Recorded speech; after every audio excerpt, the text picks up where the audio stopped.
George ఆసుపత్రిలో రాష్ట్ర IT శాఖ మంత్రి నారా లోకేష్ ప్రవర్తనపై తెలుగు శక్తి అధ్యక్షుడు బివి రామ్ తీవ్ర అభ్యంతరం వ్యక్తం చేశారు. అసలు ఆయన బాధితులను పరామర్శించేందుకు రాకుండా ఉన్నా బాగుండేదని వ్యాఖ్యానించారు. ఇదే అంశమై ఆయన కింగ్ జార్జ్ ఆసుపత్రి వద్ద మంగళవారం మధ్యాహ్నం మీడియాతో మాట్లాడుతూ, నిన్న స్టీల్ ప్లాంట్ లో జరిగిందో అది తీవ్ర దిగ్భ్రాంతి గురి చేసింది.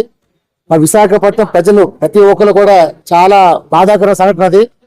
ఇది ముఖ్యంగా స్టీల్ ప్లాంట్ మెయింటెనెన్స్, ఎందుకంటే ఎవరైతే స్కిల్డ్ వర్కర్స్ ఉన్నారో వాళ్ళని తొలగించడం ఈ ప్రమాదానికి అనిపిస్తుంది. మరి నిజంగా రాష్ట్ర ప్రభుత్వం గడిచిన 2 ఏళ్ళలో కూడా కనీసం ఏం చేస్తామో అని కూడా చెప్పకుండా ప్రైవేటీకరణ ఇది చెప్పకుండా కూడా కాలయాపన చేసుకొచ్చింది.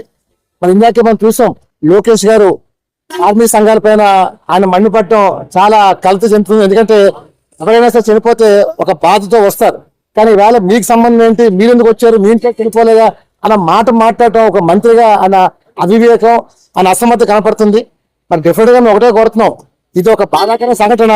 ప్రతి ఒక్కరు సానుకూలంగా అందరూ చాలా బాధపడుతుంటే కానీ లోకేష్ విడ్డూరంగా మాట్లాడటం నిజంగా ఒక దిగ్భ్రాంతి గురి చేసింది టీవీలో చూసినప్పుడు. ఎందుకంటే ఎవరైనా చనిపోతే 10 మంది 100 మంది వచ్చి బాధపడతారు, కానీ మీకు సంబంధం ఏంటి, మీకు ఇది అవసరం ఏంటి అంటే అంటంలో నిజంగా ఆయన మంత్రికి అన్నది మనం చేస్తున్నారు. డెఫినెట్ గా దీనికి గతంలో ఎలాగైతే ఇచ్చారో ₹1 కోటి పరిహారం, అదే పరిహారం ఇవ్వాలని డిమాండ్ చేస్తాం.